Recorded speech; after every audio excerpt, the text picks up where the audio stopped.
ક્યારે વિચાર્યું છે કે ક્યારે ઘરમાં શાક ના હોય અને ખરેખર ચટ્ટાકો પડી જાય એટલું સરસ મજાનું શાક એ પણ ચમચીની મદદથી ખાઈ શકો તેલ વગર અને ફટાફટ બનતું આ શાક ફ્રેન્ડ્સ એકવાર બનાવી લેશો તો વારંવાર બનાવશો। અમારા ઘરે જેને પણ આ શાક હતું એમ જ કહ્યું કે અઠવાડિયામાં 2 થી 3 વખત આ શાક તો બનવું જ જોઈએ। ખરેખર ખાવાની મોજ પડી ગઈ। ચાલો ભાઈ ફટાફટ હું આનો ટેસ્ટ કરી લઉં કેમ કે મારા મોઢામાં તો આવી ગયું છે પાણી। વાવ, ખરેખર સુપર બનીને તૈયાર થયું છે। ફક્ત તમે ચમચીની મદદથી ખાશો તો પણ ખાવાની મોજ પડી જશે। તો આ ચટપટું શાક બનાવવા માટે 1 ચમચી જીરું, 1 ચમચી ધાણા, જો સૂકા આખા ધાણા ન હોય તો આના વગર પણ તમે તૈયાર કરી શકો છો। 5 ચમચી જેટલું અજમો એડ કરીશું જેને મેં હાથથી થોડો મસળી લીધો છે। 5 ચમચી જેટલું મીઠું એડ કરવાનું છે અને થોડું કાશ્મીરી લાલ મરચું પાવડર એડ કરીશું।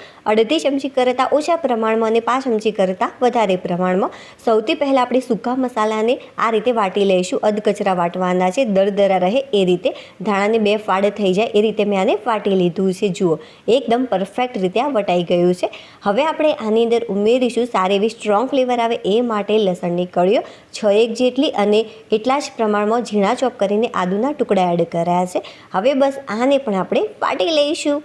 જો સરસ મજાની મેં આની પેસ્ટ તૈયાર કરી દીધી છે। આ રીતે દરદરું રહે એ રીતે આપણે પેસ્ટ તૈયાર કરવાની છે। હવે લઈ લઈશું ફટાફટ મિક્સર જાર। મિક્સર જારની અંદર 1/2 ચમચી કરતાં ઓછા પ્રમાણમાં અને 5 ચમચી કરતાં વધારે પ્રમાણમાં લાલ મરચું પાવડર એડ કર્યું છે। કાશ્મીરી લાલ મરચું પાવડર છે। 5 ચમચી જેટલી હળદર, 5 ચમચી જેટલું સ્વાદ અનુસાર મેં મીઠું એડ કર્યું છે। હવે સારા પ્રમાણમાં ધાણા પાવડર એડ કરીશું તો 1.5 ચમચી જેટલો અત્યારે મેં ધાણા પાવડર એડ કર્યો છે।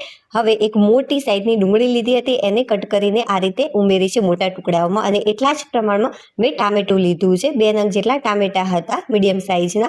હવે બસ આ રીતે આને મેં ક્રશ કરી લીધું છે। જુઓ એકદમ ફાઇન તમારે આને ક્રશ કરવાનું છે। મિત્રો 1 ચમચી જેટલું લઈ લઈશું બેસન। આ બેસન નથી બટ મેં ઘરે તૈયાર કર્યું છે। ચણાની જે દાળ હતી એને સારી રીતે શેકી લીધી, થોડો કલર ડાર્ક થાય ત્યાં સુધી અને ત્યારબાદ ઠંડી પડી ત્યારે મેં ક્રશ કરી લીધી। જુઓ આ રીતે કોઈ પણ એક કાચની બરણીમાં તમારે ભરી દેવાની છે। આમ કરવાથી લાંબા ટાઈમ સુધી બગડશે નહીં અને ઘરે જ આપણે ચણાનો લોટ આ રીતે તૈયાર કરી શકીએ છીએ। તો એક મોટી ચમચી જેટલો મેં આ ચણાનો લોટ લીધો છે ઘરે બનાવેલો। હવે આપણે થોડુંક આની અંદર સૌથી પહેલાં પાણી એડ કરીશું અને સારી રીતે આને મિક્સ કરી લઈશું કે જેથી બિલકુલ પણ લમ્સ નહીં પડે। એકી સાથે બહુ જ બધું પાણી એડ નહીં કરવાનું। સારી રીતે એકવાર મિક્સ થઈ જાય ત્યારબાદ આપણે આની અંદર પાણી એડ કરીને મિક્સ કરી લઈશું। જો 1 વાટકી જેટલું મેં પાણી લીધું છે। હવે આપણે લઈ લઈશું કોઈ પણ એક કડાઈની અંદર જે પેસ્ટ આપણે તૈયાર કરી હતી ડુંગળીવાળી, ટામેટાવાળી, એ બધી જ પેસ્ટ આની અંદર ઉમેરી દઈશું। આની અંદર મિત્રો તેલ બિલકુલ પણ એડ કરવાની જરૂરિયાત નથી। જો તમને પસંદ હોય તો તમે તેલની અંદર આને શેકી શકો છો બટ અત્યારે હું તેલ વગર આ રેસીપી તૈયાર કરું છું। હવે આપણે ગેસ ચાલુ કરી દઈશું અને જે ગેસની ફ્લેમ છે ફાસ્ટ રાખવાની છે અને ફાસ્ટ ફ્લેમ ઉપર આપણે આને સતત મિક્સ કરીશું કે જેથી જે આની અંદરનું પાણી છે ઝડપથી પડી જશે। આ રીતે શેકવાથી જે આની ફ્લેવર છે ખરેખર બહુ જ સરસ લાગતી હોય છે। એકવાર ચોક્કસ આ રીતે ટ્રાય કરજો અને ત્યારબાદ મને કહેજો કે આ રેસીપી તમને કેવી લાગી। હવે મિત્રો જુઓ આ રીતે થોડાક બબલ્સ નીકળે ત્યારે જે ગેસની ફ્લેમ છે આપણે મીડિયમ કાં તો ધીમી કરી દઈશું। હવે આની અંદર સારી એવી સ્ટ્રોંગ ફ્લેવર આવે એ માટે 1 તજનો ટુકડો અને 2 લવિંગ હું આની અંદર ઉમેરી રહી છું। હવે બસ આને સારી રીતે એકવાર મિક્સ કરી લઈશું। અને હા ફ્રેન્ડ્સ, એક વિડીયો બનાવવામાં ખરેખર બહુ જ મહેનત લાગતી હોય છે। થોડીક પણ રેસીપી તમને પસંદ આવી રહી હોય, યુનિક લાગી રહી હોય તો પ્લીઝ વિડીયોને લાઇક કરી દેજો। ચેનલ ઉપર નવા હોય તો ચેનલને સબસ્ક્રાઇબ કરવાનું બિલકુલ પણ ભૂલતા નહીં। જે મિત્રો આપણે લસણવાળી પેસ્ટ તૈયાર કરી છે એ તમે ડાયરેક્ટ પણ આની અંદર ઉમેરી શકો છો બટ અત્યારે હું તેલની જગ્યાએ લઈ રહી છું દાળિયાની અંદર ઘી।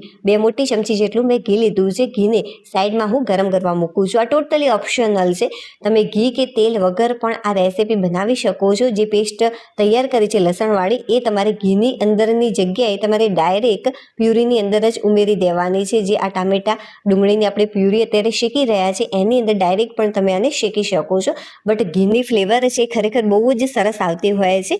મીડિયમ ફ્લેમ ઉપર આપણે સતત આને આ રીતે મિક્સ કરતા જઈશું અને સાઈડમાં ઘી મેં ગરમ કરવા મૂક્યું છે। જો ઘી સરસ મજાનું ગરમ થઈ ગયું છે હવે આપણે આની અંદર જે પેસ્ટ તૈયાર કરી છે બધી જ પેસ્ટ ઉમેરી દઈશું અને સારી રીતે મિક્સ કરી લઈશું। આ રીતે વઘાર કરવાથી ખરેખર બહુ જ સરસ સારી એવી સ્ટ્રોંગ ફ્લેવર આવતી હોય છે રેસીપીમાં અને તમને હોટલ જેવો અનુભવ થશે। આ રેસીપીમાં તૈયાર કરેલું લસણવાળું વઘાર આપણે આની અંદર ઉમેરી દઈશું અને સારી રીતે આને મિક્સ કરી લઈશું। તમે એ જોયું મિત્રો કે જે ટામેટા અને ડુંગળીની પ્યુરી હતી એની અંદરથી સારા પ્રમાણમાં તેમાં પાણી બળી ગયું છે. આ રીતે શેકવાથી ખરેખર બહુ જ ટેસ્ટી બનીને શાક તૈયાર થતું હોય છે અને ઉપરથી આ રીતે લસણનો વઘાર એડ કરવાથી આ વધારે ટેસ્ટી લાગે છે. હવે મિત્રો જે આપણે પાણી તૈયાર કર્યું હતું ચણાના લોટવાળું એ આપણે સારી રીતે એકવાર મિક્સ કરી લઈશું અને ત્યારબાદ આપણે આની અંદર ઉમેરી દઈશું. હવે બસ સારી રીતે એકવાર આને મિક્સ કરી લઈશું. જે ચણાના લોટવાળું આપણે પાણી આની અંદર ઉમેરીએ છીએ એની મદદથી ખરેખર બહુ જ સારી એવી થિકનેસ આવતી હોય છે અને રેસીપી ખાવાની પણ મજા પડતી હોય છે. હવે ફરીથી એ જ વાટકીની મદદથી હું ફરીથી 1 વાટકી જેટલું પાણી એડ કરું છું. ટોટલ આની અંદર 2 વાટકી જેટલું પાણી ઉમેર્યું છે. ફરીથી આપણે એકવાર આને મિક્સ કરી લઈશું અને જે ગેસની ફ્લેમ છે તમારે ફાસ્ટ કરી દેવાની. હવે આની અંદર 1 ચમચી જેટલું ઝીણું ચોપ કરેલું કોથમીરનો જે દાંડીવાળો ભાગ હોય છે મેં એ ઉમેર્યો છે. આ ટોટલી ઓપ્શનલ છે. આનાથી ખરેખર બહુ જ સરસ એવી ફ્લેવર આવતી હોય છે. રેસીપી એકદમ ફ્રેશ લાગશે. હવે આપણે આની અંદર એડ કરીશું ગોળ ખટાશને બેલેન્સ કરવા માટે.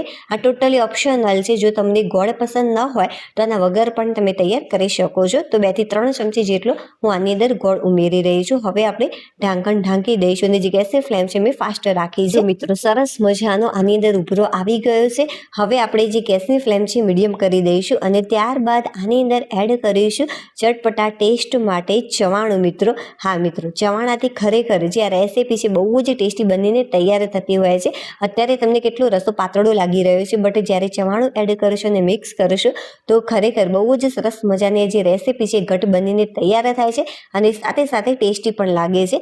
ચવાણાની જગ્યાએ તમે પાપડીનો પણ ઉપયોગ કરી શકો છો અથવા તમે ગાંઠિયાનો પણ આની અંદર ઉપયોગ કરી શકો છો. એકવાર આને મિક્સ કરી લઈશું અને હા, જો તમને બહુ જ વધારે પડતું ઘટ પસંદ હોય આ રેસીપી તો તમારે શું કરવાનું, જે ચવાણું છે થોડુંક વધારે પ્રમાણમાં ઉમેરી દેવાનું. હવે ઉપરથી હું કોથમીર એડ કરું છું અને સારી રીતે મિક્સ કરી લઉં. તમને જેટલું રસો પસંદ હોય એ રીતે તમે ઉકાળશો એટલું આ ઘટ થતું હોય છે. જો વધારે ઘટ તમારે તૈયાર કરવું હોય તો તમારે આને વધારે ઉકાળવાનું છે. જો અત્યારે તમને કેટલું પાતળું લાગી રહ્યું છે, બટ જ્યારે આ રેસીપી ઠંડી પડશે ત્યારે આ વધારે ઘટ થતી હોય છે. એટલા માટે જ્યારે તમારે જમવા બેસવાનું હોય ત્યારે જ તેની અંદર તમારે આની અંદર ચવાણું ઉમેરવાનું. મિત્રો આની અંદર મેં અડધી વાટકી જેટલું ચવાણું ઉમેર્યું છે. અડધી વાટકી ચવાણાથી બહુ જ બધી રેસીપી બનીને તૈયાર થતી હોય છે.